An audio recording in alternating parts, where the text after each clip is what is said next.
Bienvenidos a Desde la Radio, a través de Radio Nacional del Perú y 7.3 Noticias TV Perú a nivel nacional. Queridos amigos, antes de presentar a nuestro distinguido invitado, porque con él vamos a hablar temas estratégicos, temas importantes para el desarrollo económico y social del país, permítanme un comentario que creo oportuno.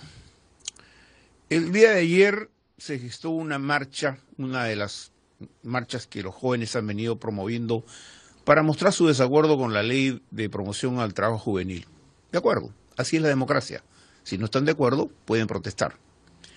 Pero ocurre que ya casi al culminar la marcha hemos observado no solamente niveles de violencia extrema, sino que la presencia de personas que visiblemente, por su físico, de jóvenes, lo hayan hecho o lo han dejado de ser hace muchos años. Y esos han asumido ese protagonismo innecesario, dejando y relegando a los jóvenes. Porque finalmente quienes trataron de liderar la marcha fueron señores congresistas, dirigentes sindicales como Mario Guamán, a quien conozco años, y que ya frisa casi como yo los 70 años, de tal suerte que no utilicemos políticamente una jornada de protesta natural y democráticamente aceptable inclusive por la Constitución, sino que eso terminó y derivó en una confrontación, en una innecesaria violencia callejera desatada y promovida por grupos que todos se han dado cuenta y todos los medios de comunicación lo han presentado y ha sido prácticamente visto por todo el país. Una violencia no hecha por los jóvenes principalmente, sino instigada por gente que no tiene absolutamente nada que ver con el tema y que más bien están ligados a movimientos anarquistas, como vieron ustedes esa bandera que parecía la bandera del Estado Islámico, una bandera negra, ¿no?, que recorría todo llevando gente con el símbolo del anarquismo. El anarquismo en el Perú en el siglo XXI, por Dios, ¿qué está pasando? Y encima el Movadef, que no se quedó ajeno al escenario. De tal suerte, queridos amigos, que reflexionemos. Protestar con inteligencia, con ponderación y prudencia, pero no dejarse arrastrar por aquellos que están buscando objetivos políticos, que eso fue lo que se evidenció ayer. De eso creo que los ciudadanos conscientes, que somos la gran mayoría de peruanos, no lo podemos permitir. Y esta opinión es una opinión personal. A mí nadie me pone un libreto y me dice, tienes que decir eso. No, yo lo digo porque como ciudadano y como periodista, con 45 años, trajinando en el periodismo nacional e internacional, me doy cuenta perfectamente lo que es correcto, lo que es bueno, lo malo y lo feo. De tal suerte que a mí me parece inaceptable que se aprovechen de una movilización juvenil aquellos que ya pasaron sus épocas políticas con su retórica y su demagogia, y que finalmente, lo digo, insisto, a título personal, me parece inaceptable, porque miren lo que ha derivado esta protesta juvenil. Perdonen mi vehemencia, perdonen mi tono, pero tenía que expresar una situación de desagrado frente a esta situación. Queridos amigos, ahora sí pasamos al tema ya más tranquilo, porque tiene que ver con el desarrollo de nuestro país, con el desarrollo económico, con un sector tan importante como es la agricultura. Como a veces algunos dicen, no solo de minería vive el hombre, de agricultura también se vive en un país como el nuestro. Juan Manuel Benítez, ministro de Agricultura y Riego, está con nosotros. Señor ministro, qué gusto saludarle. Bienvenido. Buenos días, muchas gracias por la invitación. ¿Cómo está? Hace tiempo que queríamos conversar con usted. Sí, yo lo sé. Sé que usted anda viajando usted por la costa, por la sierra, por la selva. Ministro, prioridades de su sector, para luego entrar en detalles en algunas interrogantes. Prioridades en este momento. Sí, pero antes de entrar en eso, yo no me puedo quedar ajeno al comentario que acaba de hacer y quisiera simplemente acotar que felicito a la Policía Nacional del Perú, que creo que ha cumplido una labor muy importante, respetuosa, acompañó en todo momento. A pesar que lo provocaron. A pesar que lo provocaron, no cayó en la provocación, y creo que hay que resaltar el profesionalismo de la Policía Nacional del Perú.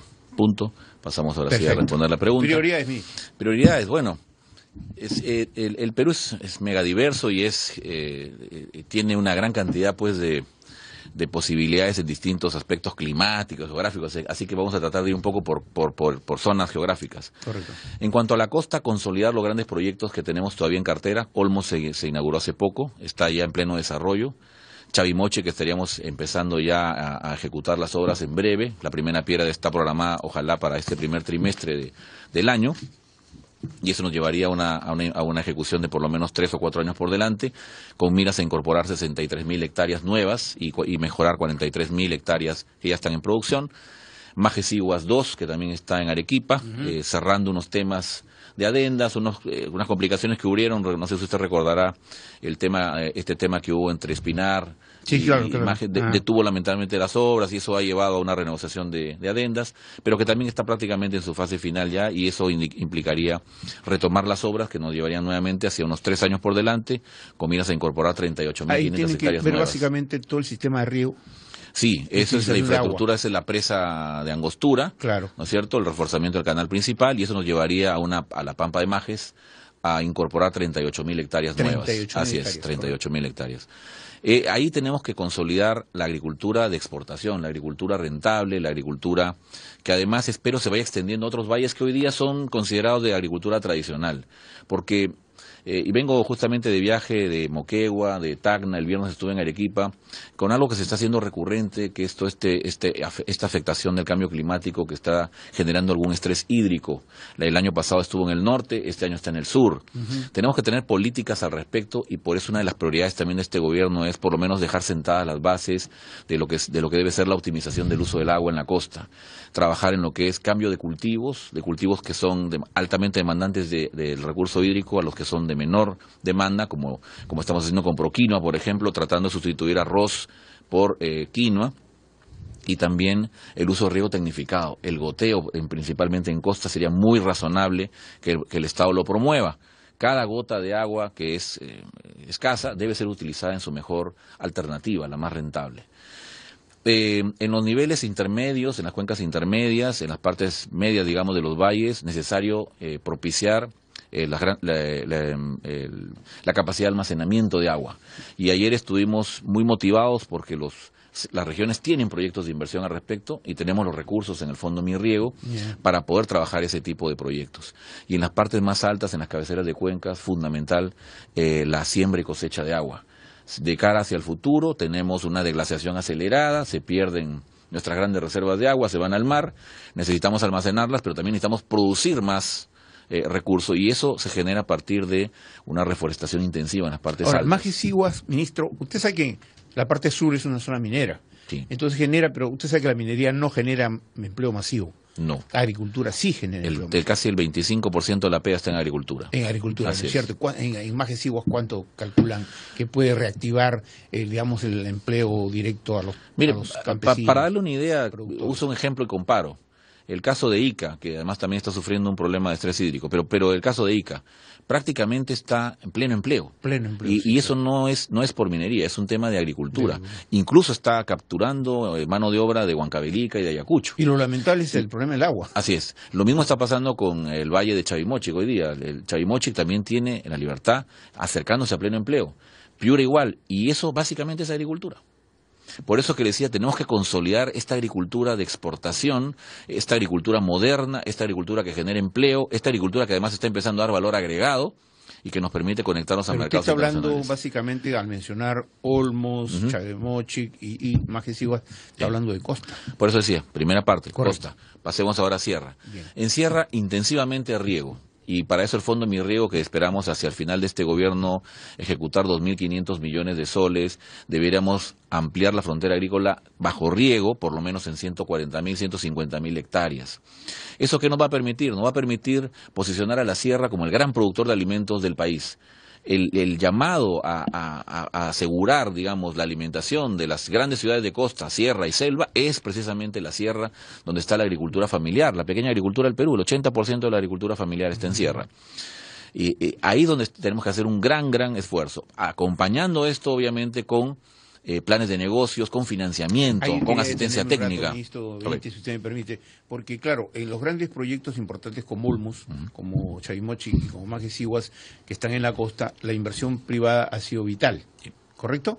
Sin embargo, a muchas veces hemos preguntado a los operadores en sector agrícola por qué no hay una promoción para la inversión privada en zonas agrícolas de sierra. ¿Cuál es la dificultad?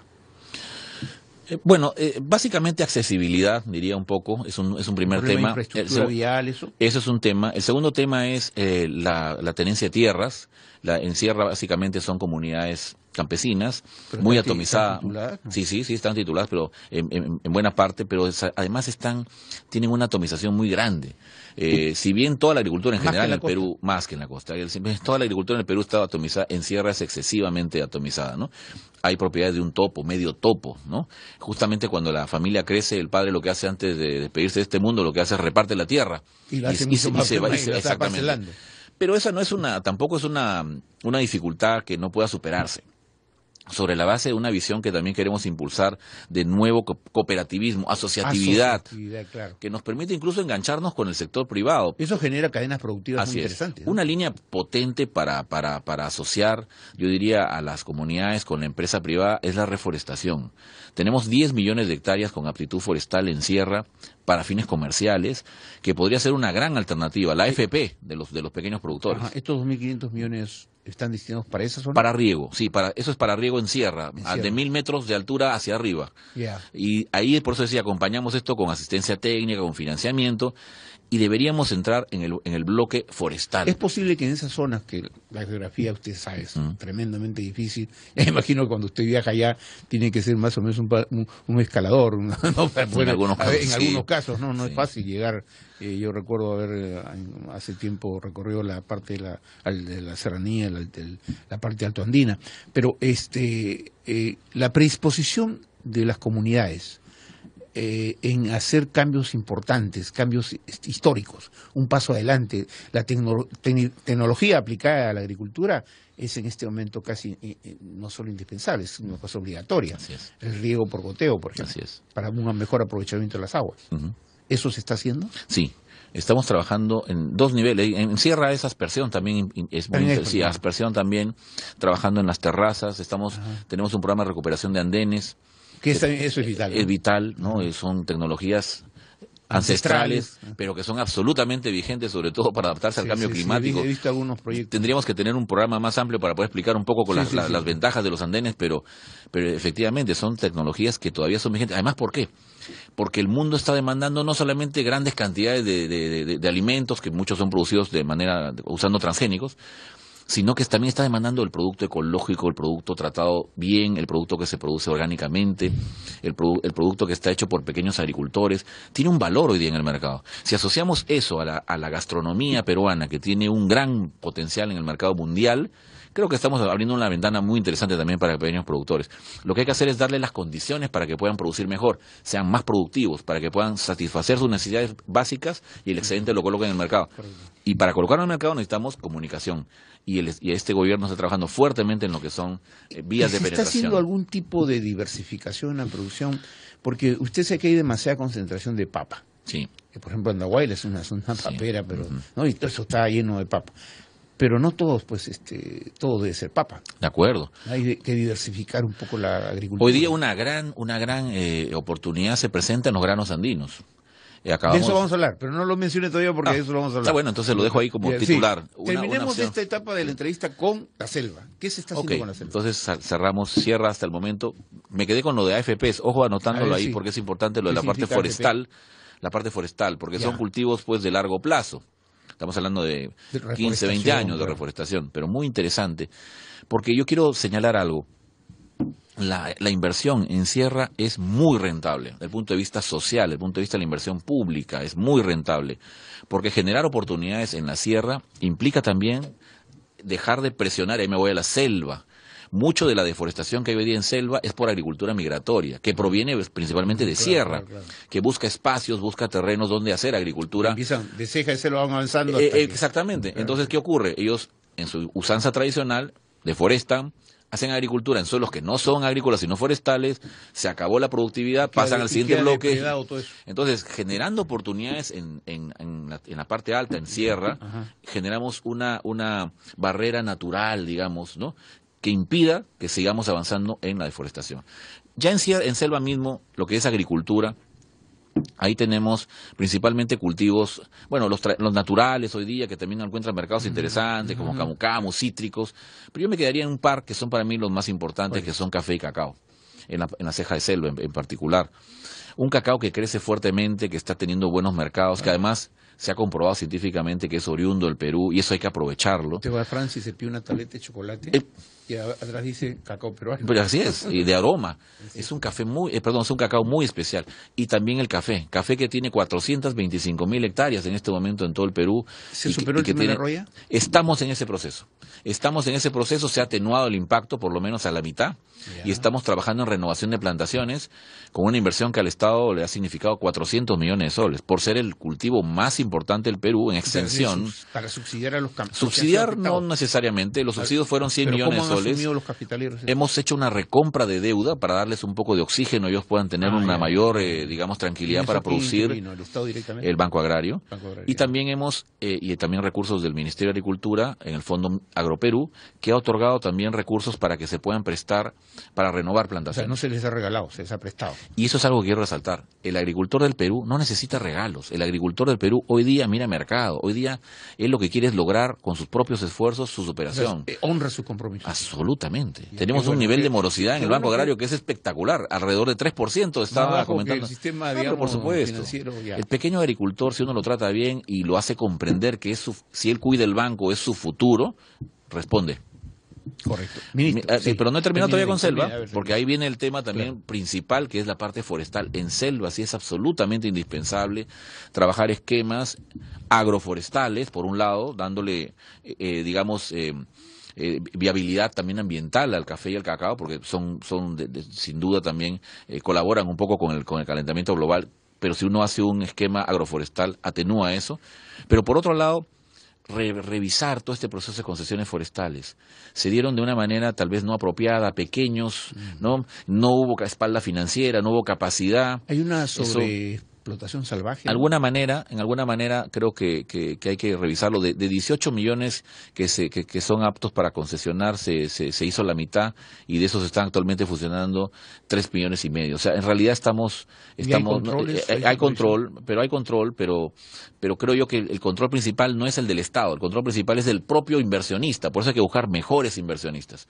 Y en la zona deforestada, que son casi 10 millones de hectáreas en la selva, hay que propiciar 10 millones ya.